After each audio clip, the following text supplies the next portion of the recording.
Let's get this sports podcast party started, all right?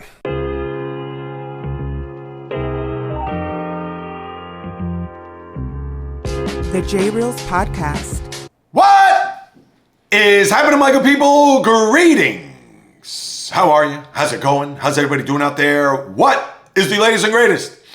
Hope everybody's doing well, feeling fantastic, in excellent spirits, ready to set sail on the latest podcast that will have the sports fan wanting more when it's all said and done, as this is the JAYREELZ podcast with your host, JAYREELZ.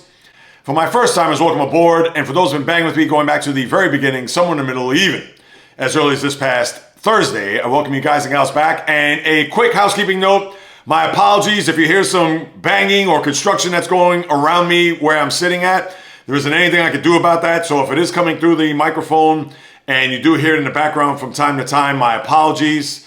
There isn't anything I could do about that. This is what happens when you don't have your own studio. One day, I hope to get there, and I believe I will, so I gotta continue to keep the faith.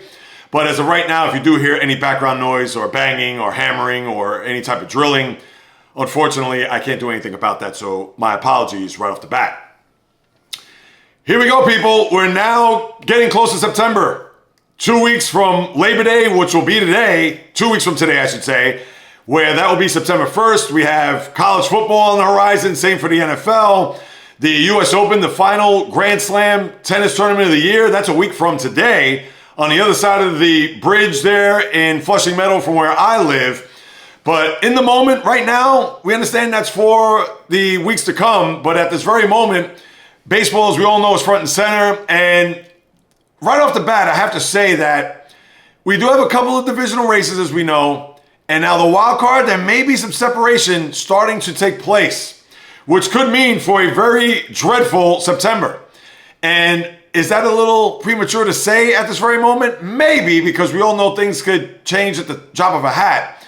But I will get into the whole playoff picture, standings, where we are looking at from the landscape of 30,000 feet. But I have to start off with what took place in Chavez Ravine over the weekend, because on Thursday's podcast, after a day off where the Dodgers were swept out of Anaheim and swept for a season series by the Angels over the Dodgers, and there was a lot of talk about, are the Dodgers bored? Are the Dodgers just going through the motions of getting through a regular season, waiting for October to arrive, and then at that point they could flip the switch or become the defending champ that's looking to go back-to-back for the first time? Think about this. Since the 98, 99, 2000 Yankees, we have not had a back-to-back champion dating back to the previous century, when you think about it. So for a Dodger team that, not to say they were going to be left out of the postseason altogether, because they're going to make it unless they just have an epic collapse here. But going into this weekend where they had the Padres coming in, and the Padres, who had overtaken the Dodgers for first place in the NL West, which was a showdown that a lot of people look more at the Dodgers at the way that they played, despite the fact that they've beaten the Padres 5 of 7 times here so far in the regular season prior to the series beginning on Friday night. And what you come away with is that the Padres are still second fiddle. The Padres, other than the 2022 Division Series win that they had that year, and where they played in the championship series before losing to the Phillies, if you recall. Other than that, the Dodgers have had their way with them. The Dodgers have owned the Padres.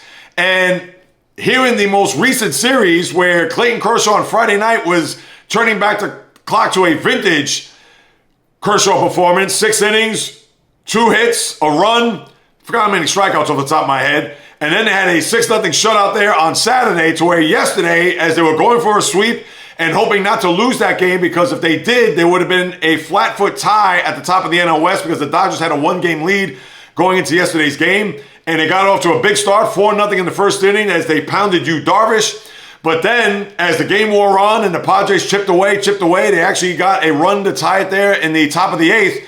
But then Mookie Betts, who has had a down season for him, all he does is hits the go-ahead home run there in the bottom of the 8th. They get the save, and voila, the Dodgers are all alone in first place with a 2-game lead, and all is right in Dodgerland and pretty much Major League Baseball for that matter, because a lot of people thought that if the Dodgers were going to be on the spotlight this weekend, seeing what they were going to do, whether they would win 2 out of 3 and be even in the NL West, or sweep as what they did, as I've just detailed, or maybe if they lost 2 out of 3 or got swept themselves, that would have been a telling sign. Well, all you need to know is that the Dodgers are going nowhere, and the Dodgers flex their muscles and show who's boss in the National League West. And the Padres, not to say they're not ready for prime time, not to say they're not ready to take that leap, because they are going to meet again for the final time this year in San Diego over the weekend. But you also have to think about this. The Dodgers now go to Colorado for 4 games. And Colorado, which had a big weekend, they won 3 out of 4 against the Diamondbacks, where they lost the first game and then took the next 3. So they're coming in a little bit hot, if you want to call it that. Maybe for the Rockies, you could say that. But how I look at this week and what the Dodgers did over the weekend, I don't think they're going to take the pedal off the metal, knowing that they're going to have to go to San Diego to face this team again. And I would think they're going to go businesslike into Colorado to try to do what they can, whether win 3 out of 4 or even sweep the Rockies, and maybe even gain another game or 2 in the standings, and then maybe put the Padres out for good when it comes to being a threat in the National League West. That's how I'm looking at it right now into my crystal ball. But the Dodgers certainly maybe giving some fans out there a little bit of delight to think that, oh, there seems to be some cracks in the Dodger armor. Let's see what they do this weekend. They pretty much shored that up, took whatever ding or whatever that was going on there in Dodgerland, whether they had sprung a couple of leaks, well, they fastened those up pretty quick, or they had a rip at the seam, they sewed that up in a hurry. And right now, the Dodger team, not to say they're going to be on a run here that's going to blow the competition away, despite them going to Colorado, and that could be easy pickings for them. But I would think as of right this very moment, you got to feel good if you're a Dodger fan, knowing that the Padres, albeit that one time in 2022, certainly does not have anything close to your number, and that you've put another spell on a Padre team that for whatever reason, they inch close, but they certainly do not stay or even put themselves with further distance between them and the Dodgers as far as first and second place goes. So that's what you got there to start. The other story for the weekend, right, can I talk about the Brewers? Maybe I'll spend 90 seconds on them. They had another big weekend, and they also could have won their 15th straight yesterday after they came from behind there on Saturday to win in extras 10-8. And then yesterday, they were down 1-0 in the ninth. They scored 2 runs to make it 2-1. To make it 2-1 in the top of the ninth. And then the Reds tied, and then they won it in extras in their own right. So they did what the Brewers did to them on Saturday, gave them a bit of taste of their own medicine. So with that, snapping their 14-game losing streak, all right, now we can exhale. They have a big series in Chicago, which would have been big if Chicago would have kept pace, but it's hard to keep pace with a team that wins 14 straight, especially if you go 7-7. And that's not to say what the Cubs did over the course of that time frame, but now with a sizable lead, and even if the Cubs happen to run the table here, they'll still be 3 games back, although they'll start a 5-game series at Wrigley this afternoon. But the Brewers, all right, now we could exhale, see what they do from here on out, because I've talked about the Brewers ad infinitum on the last 3 podcasts, including the last one, thinking that if they're going to have the best record in the sport going away, and at the National League, and pretty much if they make it to a World Series, is going to have to go through Milwaukee, all the pressure is going to be on them to do so, because just because they have a big season doesn't automatically mean that they're going to be there at the end, whether in the championship series or even in the World Series. So I put them on notice, especially when we get to October. But the other big story, and maybe even bigger than what the Dodgers did this weekend, was what happened off the field. And that is the health of Philly ace Zach Wheeler, who was on the 15-day IL with a blood clot near his right shoulder, where he has to get shut down. I'm sure he's going to be on blood thinners, aspirin, whatever it may be, to try to see if they could get him back here before the end of the regular season. Because I will say this, we know about blood clots and what it's done in the past. Just think of J.R. Richard of many moons ago. Now he suffered a stroke, so different than a blood clot, but obviously was not the pitcher that he had become in the mid-70s up until 1980 when he suffered that stroke. But then even more recently, and I'm talking about recent in the last 30 years, remember David Cohn? He had that tingling sensation in his pitching hand and his fingers, and then he had to sit out because I believe he had an issue with a blood clot in his shoulder, and he was out for months. And then when he returned, what did he do? he threw 7 no-hit innings.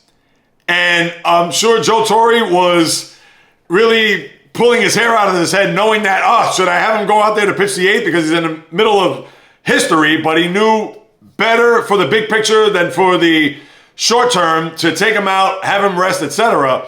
But blood clots, as we've seen with the NBA, with the Victor Wembanyama's of the world and guys like that, where you cannot run the risk of having, in this case, your star pitcher go out there and, heaven forbid, have just a calamity on the field or maybe coming off in the dugout, whatever. So his progress is going to be vital to the Phillies as far as them getting back to a World Series. Aaron Nola, who came off of the IL with that ankle sprain that he suffered, and what did he do? Yesterday, he was staked to a 6-0 lead in Washington and then gave it up in the 3rd inning, where he didn't even get out of the 3rd inning. 6 runs, 7 hits, a performance not to remember if you're Aaron Nola. And I get it's his first start back, but look at his record. He's 1-7 with an ERA at 7, or just about, a little bit shy of that. So Nola, who's been a good pitcher throughout his career, no doubt, but he is not a guy that you're going to really bank and rely on once you get to the postseason. And if you're not going to have your horse start game 1 of the division series, if the Phillies do happen to fall in one of the top 2 seeds there in the National League, that is going to be a conundrum. And for Wheeler, you know they're going to take their time to have him on the mend. And thankfully, the season ends 6 weeks from yesterday. So they could work this out for a month and try to get him back 100% healthy. And maybe over the course of those last 2 weeks, he could get 2 or 3 starts under his belt. Now, I know he's going to be under a pitch count, but as long as he gets his quote-unquote equilibrium back on the mound and faces live hitters and is successful as far as his health, first and foremost, and actually does well in these games, then you could look to October and beyond. But right now, it is uncertain. I mean, you can't guarantee that he's going to be back, considering that he has this blood clot in his shoulder and whatever physical therapy, whatever training that's going to be done, you know he's not going to throw a baseball for quite some time. So this is one that could certainly shake up the National League in a big way when it comes to the playoffs without Zach Wheeler towing the rubber there for game 1. So that's just one thing that we'll monitor from here on out, but that is a huge blow. Because if it was just an arm issue where, he probably has dead arm late in the year, thankfully there's nothing structural, whatever, all right, fine. You could have him sit out, you could have him rest up, whatever it may be, fantastic. But with a blood clot, that is a big giant question mark, and you could do all of the off-the-field stuff, meet with the strength and conditioning team, meet with all the doctors, etc., and it's still unknown whether or not, yes, they could clear him and he's ready to throw and pitch, but you don't know what type of shape he's going to be in. You don't know how his velocity is going to be compromised, if possible. Is it going to be psychological, knowing that he wants to just unload 98, 99, and he has that in the back of his head that, I'm only hitting 95 on the gun. Who knows? That's why I said it's a big question mark. So we'll see what's going to happen here, but that is certainly going to impact the race down the stretch. And I'm going to get more into the divisions and all that and where we stand, because I don't think that the Mets are done for the division just yet. And I know that's coming from me, the jaded, cynical Met fan that I am, but I'll explain more on that a little bit later on. But now as I get to the other happenings in baseball, is all well and right in Yankee land, considering they just swept the Cardinals over the weekend? Maybe it's a little bit too soon to tell, but with 2 games in Tampa against the Rays, and then they have the Red Sox coming into the Bronx for 4, and that's going to be telling because the Red Sox have a half-game lead over the Yankees in the division, where both of those teams are 5 back of the Blue Jays. But I'm sure you got to feel better if you're a Yankee fan today, knowing that you've won back-to-back series. You've actually won 5 of the last 6 games. And now you have a day off before going to Tampa. And Tampa's been scuffling here a little bit. So I'm sure the Yankee fan, although Max Fried has not pitched well, I would think that maybe, just maybe, they would have broken out of this June into July and August swoon to kind of get themselves back on the beam to cruise into a wild card. I'm not going to say division, although I don't think that's out of the question yet. They still have to play the Blue Jays 3 more games here in the Bronx, I believe sometime in the middle of September. But I'm sure you got to feel a lot better, Yankee fans, and let's see what's going to happen here, more so the latter part of the week into the weekend, which that's going to be a big series. I'll talk about that a little bit more on Thursday's podcast. But other than that, a lot of the other big news and notes throughout the course of the weekend, from what you could gather, is the Mets winning 2 out of 3, which was big. They finally won the series in forever, and they had their young pitching phenom, Nolan McLean, 5 1/3, 2 hits. He did walk 4 batters, but he struck out 8 in his major league debut against the Mariners there on Saturday.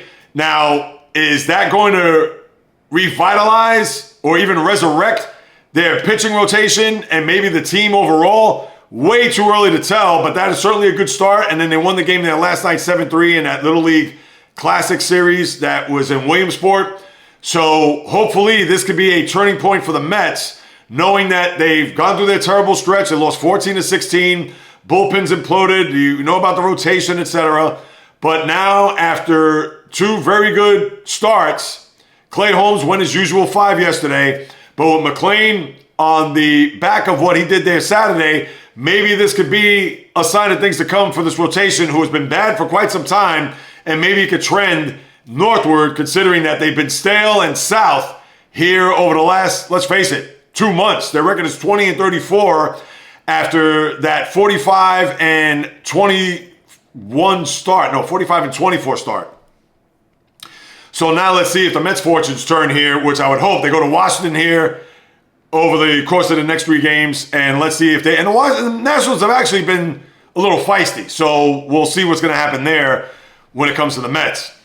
And other than that, there isn't anything really to get into. I know Josh Hader, his return for a playoff run, as has this left capsule shoulder strain situation going on, and the Astros had a rough weekend. They lost 2 out of 3 to the Orioles. They were almost had a perfect game thrown against them on Friday night, where the Oriole rookie Brandon Young pitched a perfect game into the 8th inning and gave up a bleeder down the third base line for the first hit that thwarted the perfect game there for the Oriole rookie. But they got shut out there Friday night. They also got shut out there yesterday, sandwiched in with a win on Saturday.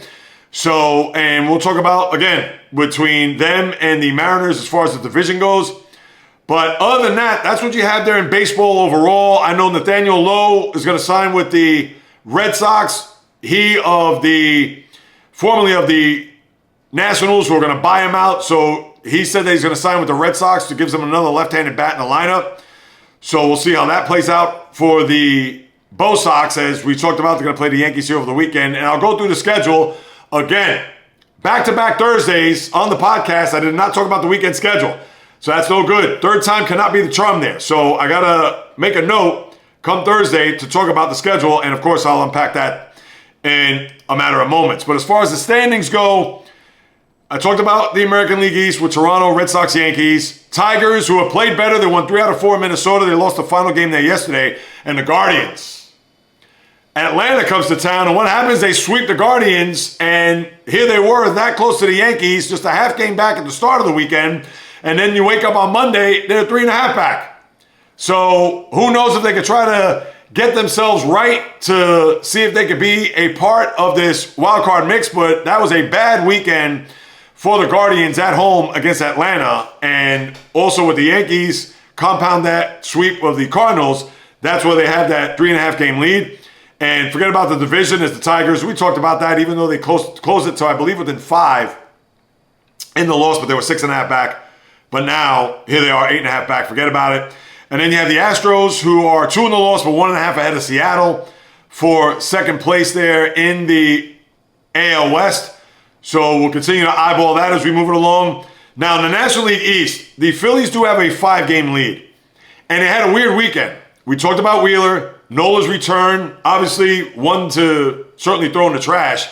And then you had a situation where Joan Durant took a liner off his leg, limped off the field, a scary sight for Philly fans, but the x-rays came back negative, was actually back and saved the game yesterday as they split a 4-game series in Washington.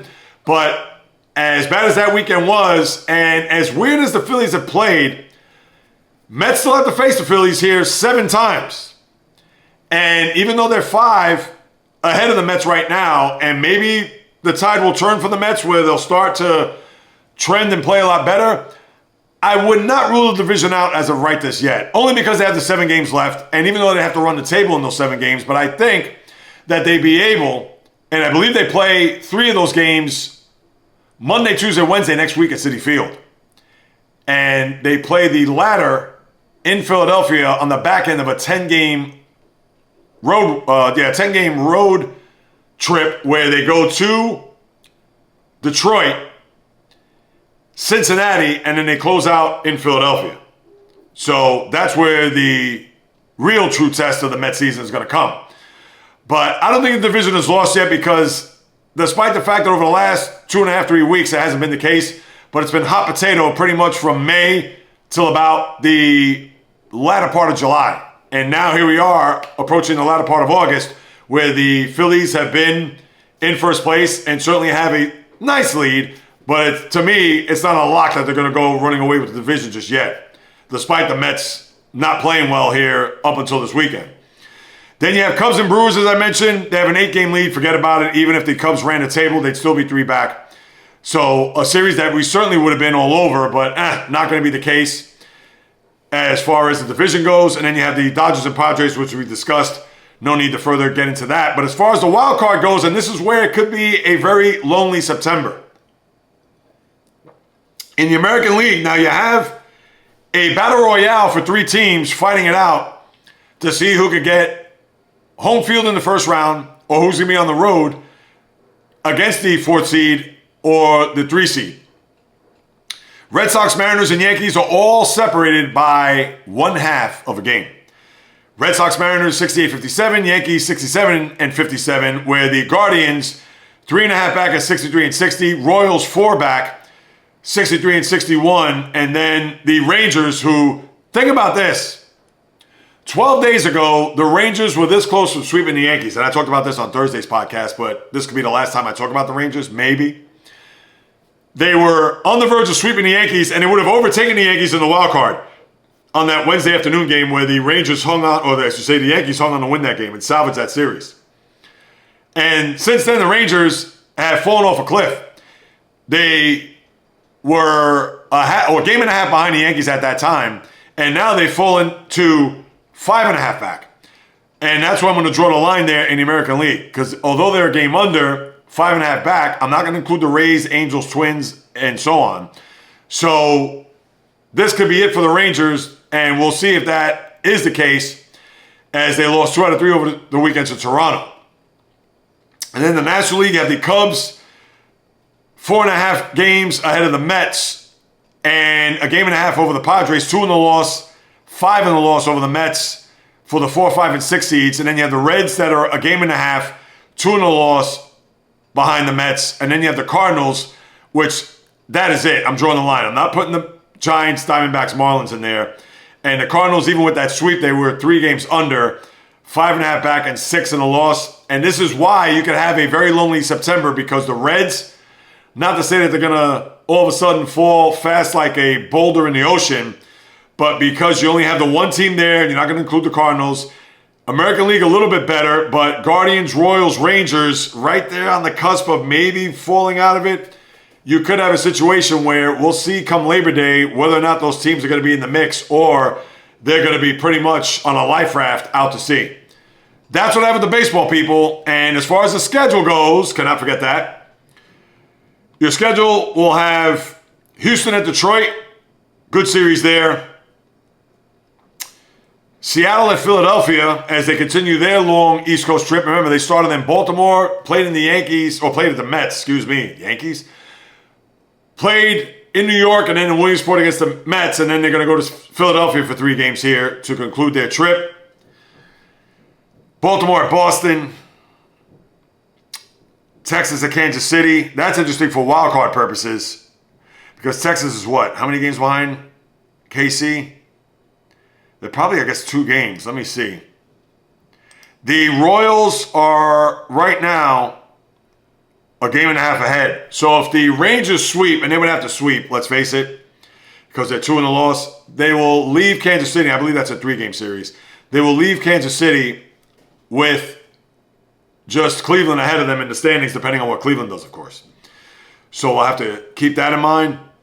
But Texas and Kansas City, let's see if that's a 4-gamer. I'm sure it's a 3-gamer. No, that's actually a 4-game series. So if they split the 4, no good.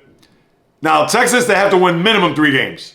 They'll gain 2 games in the standings, which will mean that they will overtake them because they're a game and a half behind them right now. And they'll be tied in the loss. So that's a big series. I understand it's not an overly sexy series, but that is a big series right there if you ask me. Then you have,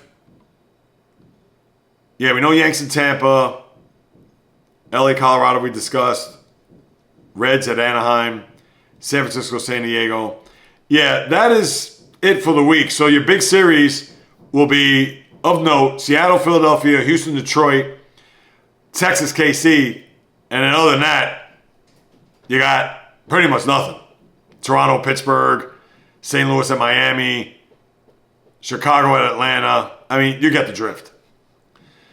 So that's what I got there with Major League Baseball. Let me move it along as I put on the helmet and shoulder pads to discuss some NFL. And there's not much to really unpack here. I'm just going to go based on some of the storylines with the rookies. And the 3 that I have here, Jaxson Dart, another very good performance there against the Jets this time around, where he threw a touchdown, rushed for a touchdown. Numbers were efficient. So the Jaxson Dart train, I'm sure, is starting to load up quick, fast, in a hurry. We all know that Russell Wilson's probably going to start the year. But if Dart and the Giants, if they're 3-5, Dart's going to be a starting quarterback from that point on. And even if the Giants, let's say, are 5-4, similar to the year when Eli was drafted, when Kurt Warner was the quarterback, and Kurt Warner, he led his team to a 5-4 record, and then what happened? Pulled the plug, they put Eli in, bumps, bruises, trial by fire, baptism by fire, the whole 9, and we all know what happened after that. So you could get another scenario like that if the Giants do well to start the year and have a brutal schedule to start. I mean, Cowboys, Eagles, the Chiefs, I believe they have the Chargers there. So yeah, it is a rough go those first 5 or 6 weeks there for the Giants. But Dart is he's played well.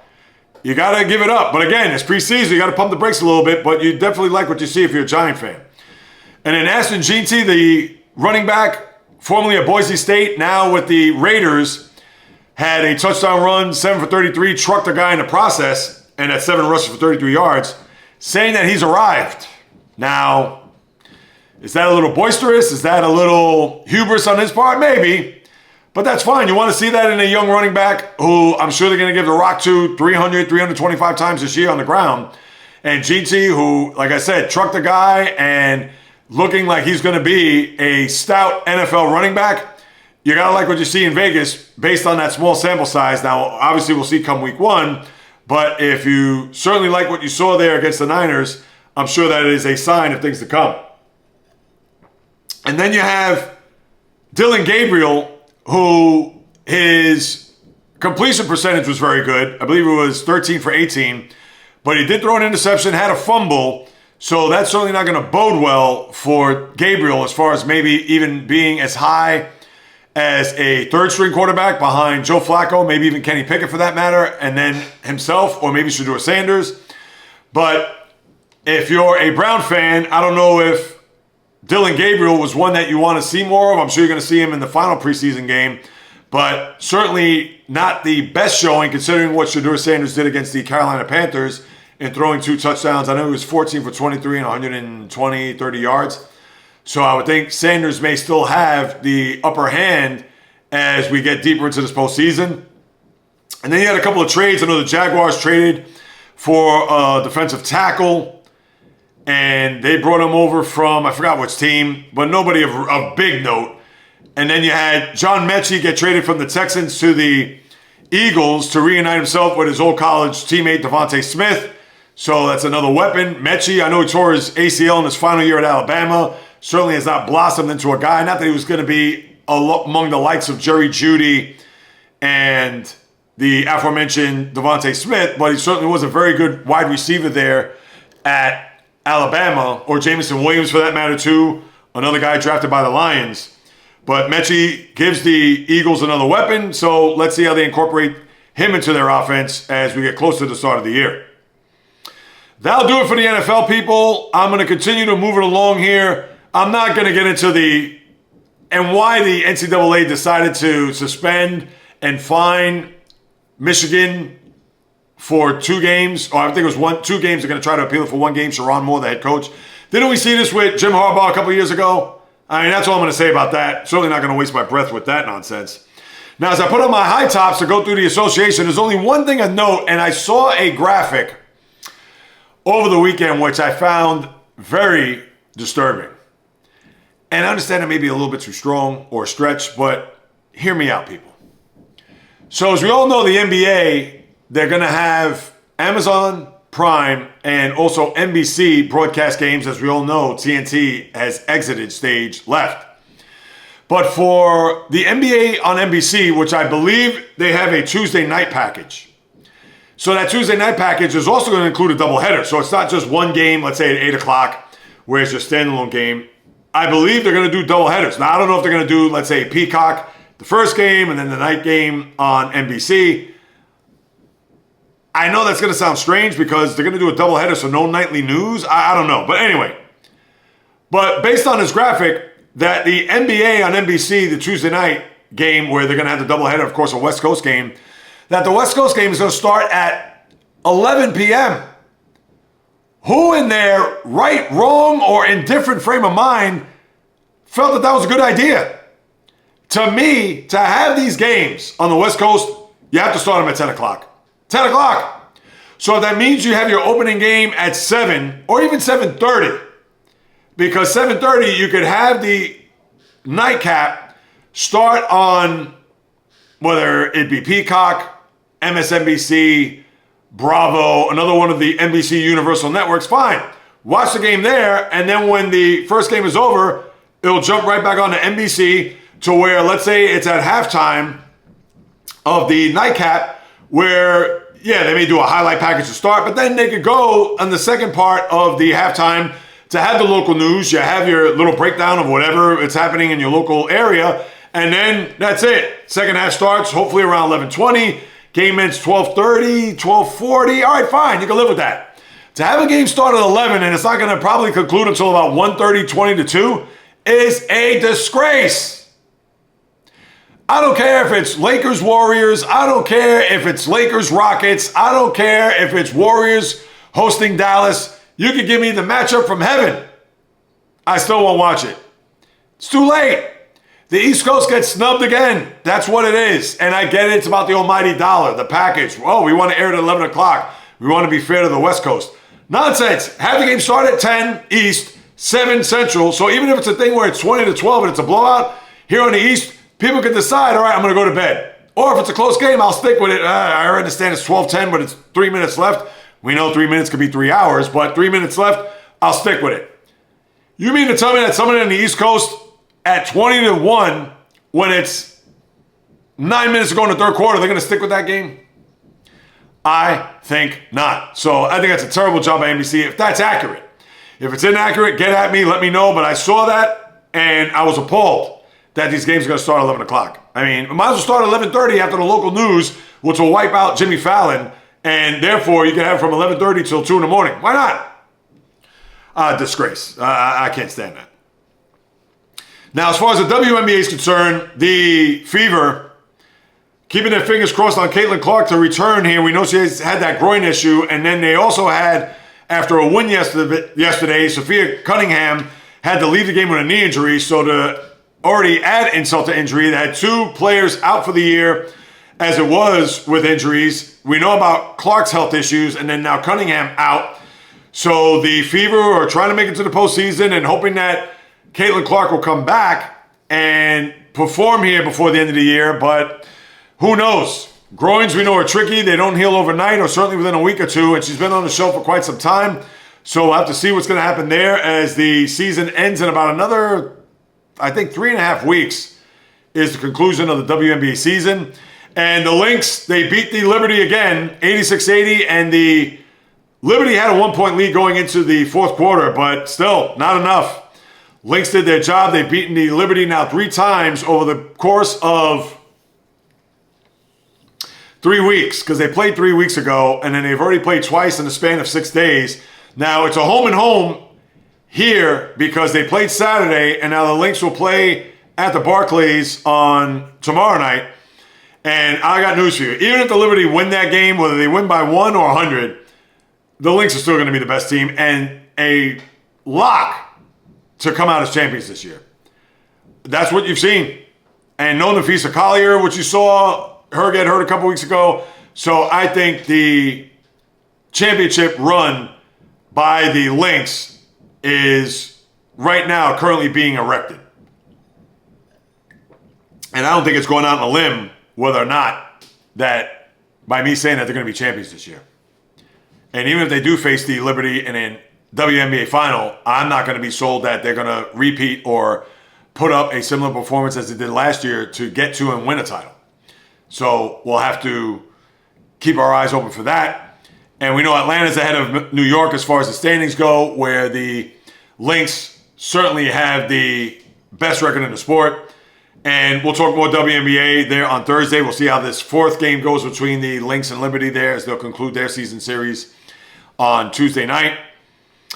Nothing in the NHL, so I won't touch that. But to conclude, you had a middleweight title fight in the UFC on Saturday, and it was at the United Center in Chicago, where Khamzat Chimeav, I hope I'm saying that correctly, not only beat Dricus Du Plessis, but dominated. And unfortunately, I was unable to watch this bout. I was coming back from a wedding. It was late. And next thing you knew, I totally forgot. I did see the highlights. I saw a lot of grappling. And based on even the highlights, where it's crazy, despite the fact that you had them in holds and maneuvers, more so Chimeav on Du Plessis. But Chimeav set the UFC record for most strikes in a 5-round match, where he beat Max Holloway. And his record, I believe he had 447 strikes, where Chimeav had 525 or 529, wherever it was. So he almost had that by 100 strikes. But the highlights I saw, you didn't see many of those. But give it up. Chimeav is now your champ. He is 15-0, I believe. A lot of people thought that this guy was going to be probably the next big thing based on what I read. And now that the spotlight is on him, you got to wonder whether or not the pressure of being a middleweight champ and what that's going to do to his ego and to his demeanor, etc., is it going to blow out of proportion to the point where he's just, whether added pounds or is doing too much off the outside of the octagon, to where now you can see his performance is staggering a bit. Obviously, these are all hypotheticals that we don't have the answers to. But the one thing I will say is that Du Plessis, for whatever the reason, I'll go out and say it. I didn't watch it, but he didn't show up. If Chimeav was going to have a performance like that, and based on everything that, it was dominant, etc., then he had too much time off. And as it was, he only had the one fight over the last year, because remember, he had faced Israel Adesanya last August, and then Sean Strickland here just this past February, and that's been it. And in fact, the fight against Adesanya was a year ago today. So for Du Plessis to pretty much have one day of work over the last year and to show up in the way he did, I don't know. Was it a thing where he wasn't as laser focused or sharp, or Du Plessis just gave it to him? And I know Chimeav gave Du Plessis a ton of credit in victory, but again, I didn't watch. I was only able to watch a couple of highlights and read about the match itself, but give it up. Chimeav could be the new guy on the block that could take the sport by storm. Obviously, remains to be seen. And what other middleweights are going to come down the pike, or if there's going to be a fighter that's going to have to go up in class or go back. Who knows? That certainly remains to be seen. But if you like what you saw there Saturday night and were a big fan of Chimeav, I mean, how could you not be excited? We all know how much of a giant that Du Plessis has been here, especially over this last year or so, and even though he's been relatively inactive. But yeah, let's see where this lies moving forward when it comes to Chimeav and being a guy that could certainly be at the top of his game and one of the most feared guys that are out there, no matter what class you're in, and therefore taking this championship seriously, defending it, etc., and not just becoming a fat cat living off of your newfound riches, successes, eating out, limos, late nights, partying, etc. So we shall see. And I understand the UFC MMA fighters cut from a different cloth, a little bit different from the standpoint of, yeah, we have to be and just locked in, 100%, go all in, as opposed to, hey, I beat this guy, now let's go party. Understood, but we shall see when his next bout is, and how he will fare at that time. But besides that, people, that's all I got.